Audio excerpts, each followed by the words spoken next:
Hello दोस्तों, मैं खालिदा अपनी इस एनसीईआरटी साइंस क्लासेस चैनल के माध्यम से NCERT book class wise and chapter wise पढ़ाऊंगी, जिससे आने वाले किसी भी एग्ज़ाम की तैयारी करने वाले स्टूडेंट के लिए बहुत ही महत्वपूर्ण होगी।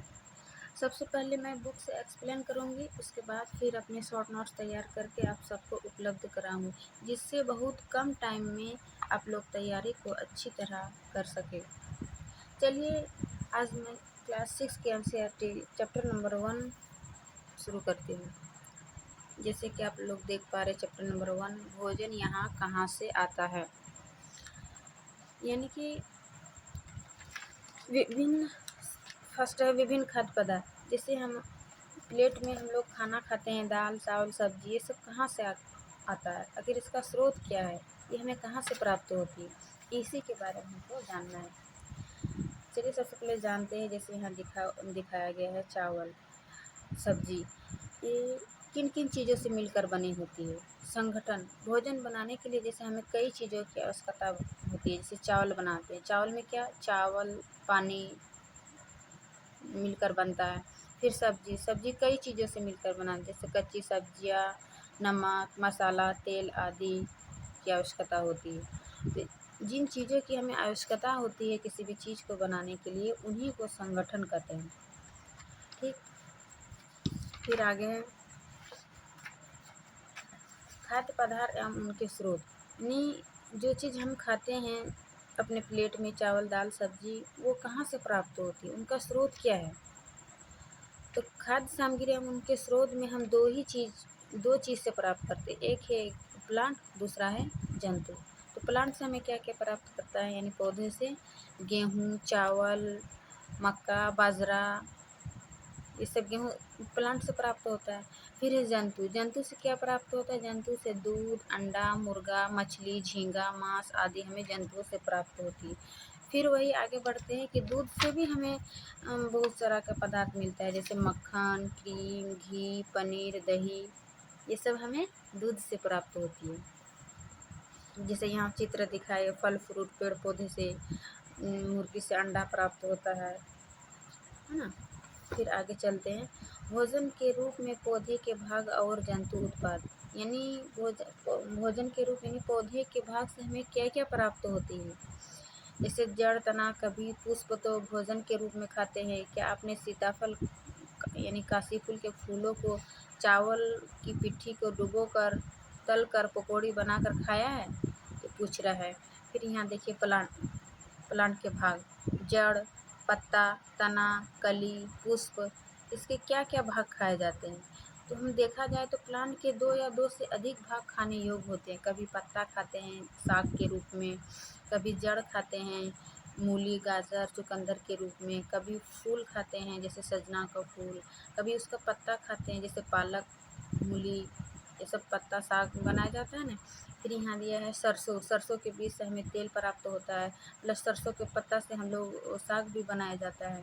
इस प्रकार हम देखते हैं कि एक ही पौधे के दो या दो से अधिक खाने योग्य भाग होता है। ठीक, फिर आगे चलते हैं। यहाँ दिखाया है अंकुरन।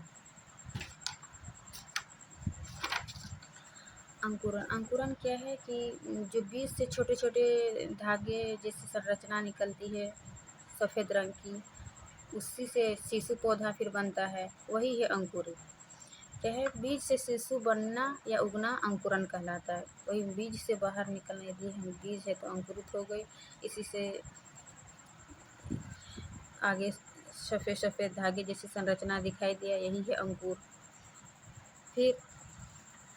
फिर आगे है, ये आप लोग देख पा रहे हैं आसपास में हमें कई जगह देखे होंगे, ये क्या है, मधुमक्खी का छत्ता। मधुमक्खी के छत्ता है मकरंद। मकरंद क्या है, मधुमक्खियों द्वारा जो फूलों मधुमक्खी द्वारा जो फूलों के मीठे रस को, हाँ मीठे रस को मकरंद कहते हैं। और ये मीठे रस मधुमक्खी धीरे धीरे इकट्ठा कर ये मधुमक्खी के छत्त में शहद बन जाता है। यही मकरंद जो बाद में शहद बन जाता है, इस टाइप का दिखता है ना। ये मधुमक्खी वहीं ये छत्ता वहीं पाले जहाँ आसपास के फूल का बागवान हो, बगीचा हो, ताकि मधुमक्खी को आसानी से उपलब्ध हो जाए फूलों की। ये मधुमक्खी क्या करता है, फूलों के रस को चूसता है और इकट्ठा करके शहद का छत्ता का निर्माण करता है। ठीक, बाकी चलते क्या है कि जंतु क्या खाते हैं। खाद्य पदार्थ के आधार पर जंतुओं को 3 भागों में बांटा गया। ठीक, आपने वही सब यहाँ पर पढ़िएगा। नंबर 1 है क्या है, शाकाहारी, दूसरा है मांसाहारी, तीसरा है सर्वाहारी। अब चलते हैं कि शाकाहारी क्या है। शाकाहारी वे जंतु जो होते हैं जो केवल पादप या पादप उत्पाद ही खाते हैं, उसे क्या कहते हैं, शाकाहारी कहते हैं। जैसे कि गाय, हिरण, भैंस, खरगोश आदि, ये सब क्या है, शाकाहारी। फिर दूसरा है मांसाहारी। मांसाहारी क्या है, वे जंतु जो केवल जंतु या जंतु उत्पाद को ही खाते हैं, जैसे शेर, बाघ आदि। फिर है सर्वाहारी। सर्वाहारी क्या है, वे जंतु जो पादप और जंतु दोनों को खाते हैं, जैसे मनुष्य, कौवा आदि। ठीक है ना, यही सब उदाहरण दिया है। फिर आप चलते हैं, चैप्टर आपका ख़त्म हो गया। देखते हैं ना कितना इजी से आप चैप्टर को ख़त्म कर दिए। अब हम चलते हैं इसके अभ्यास की ओर। अभ्यास में क्या प्रश्न है, क्या सभी चीज़ों को एक ही किस्म के भोजन की आवश्यकता होती है। क्या सभी जीव जंतु मनुष्य सभी एक ही तरह के भोजन करते हैं, तो नहीं ना, नहीं, सभी जीवों एक ही किस्म के भोजन की आवश्यकता नहीं होती है। फिर है 5 पौधे के नाम लिखिए तथा बताइए इनमें कौन से भाग का उपयोग खाद्य पदार्थ के रूप में होते हैं। 5 पौधे का नाम लिखिए, उनमें से क्या क्या खाता है। कोई किसी पौधे के पत्ता खाते हैं, किसी पत्ता का जड़ खाते हैं, फूल खाते हैं, क्या क्या खाते हैं वो सब लिखना है। फिर एक कॉलम 1 कॉलम 2 में मिलान कीजिए। जैसे दूध, दही, पनीर। दूध, दही, पनीर ये क्या है, सभी जंतु से प्राप्त होता है। फिर पालक, फूल गोभी, गाजर ये क्या है, ये सब सब्जियां है। फिर शेर एवं बाघ ये क्या है, मांसाहारी है जो दूसरे जंतुओं को खाता है। फिर शाकाहारी, शाकाहारी क्या है, पादप एवं पादप उत्पाद को खाते हैं। इस प्रकार कई बार क्या होता है ना, एनसीईआरटी का चैप्टर क्या बोलते हैं, अभ्यास से प्रश्न से दे दिया जाता है किसी भी एग्ज़ाम कंपटीशन में। दिए गए शब्द इसलिए हम लोग एक बार मतलब देख लेना चाहिए उसका अभ्यास को पढ़ने के बाद। फिर है सब दिए गए शब्द से रिक्त स्थान की पूर्ति कीजिए। क्या है, शाकाहारी, पादप, दूध, गन्ना, मांसाहारी। बाघ, बाघ क्या है, बाघ एक मांसाहारी क्योंकि यह केवल मांस को खाता है। हिरन, हिरन क्या है, हिरन केवल पादप उत्पाद खाता है और इसलिए इसे क्या कहते हैं, शाकाहारी कहते हैं। तोता केवल पादप खाता है। जो दूध हम पीते हैं वह प्रायः किससे मिलती है, भैंस या गाय से प्राप्त होती है, इसलिए क्या है, यह जंतु उत्पाद है। फिर है कि हमें चीनी कहाँ से प्राप्त होती है, हमें चीनी गन्ना से मिलती है। इस प्रकार ये चैप्टर समाप्त होता है। अब हम आपको शॉर्ट नोट्स दिखाऊंगी कि कैसे इस चैप्टर का शॉर्ट नोट्स तैयार करेंगे और आप लोग स्क्रीनशॉट लेके रख सकते हैं, बना सकते हैं। जैसे आप एनसीईआरटी बुक नहीं भी पढ़िएगा ना, फिर भी ये नोट्स हम जो दे रहे हैं ये सारा इम्पोर्टेंट फैक्ट हम लिख कर आपको दे रहे हैं ताकि आप लास्ट कम समय में आप अपना नोट्स तैयार कर सकें। जैसे ना भोजन यहाँ कहाँ से आता है, विभिन्न खाद्य पदार्थ क्या है, चावल, दाल, सब्जी जो कई संगठनों से बनता है। फिर एक खाद्य सामग्री एवं उनके स्रोत क्या है, पौधे से क्या क्या प्राप्त होती पढ़ चुके, जंतु से क्या क्या प्राप्त होते पढ़ चुके हैं।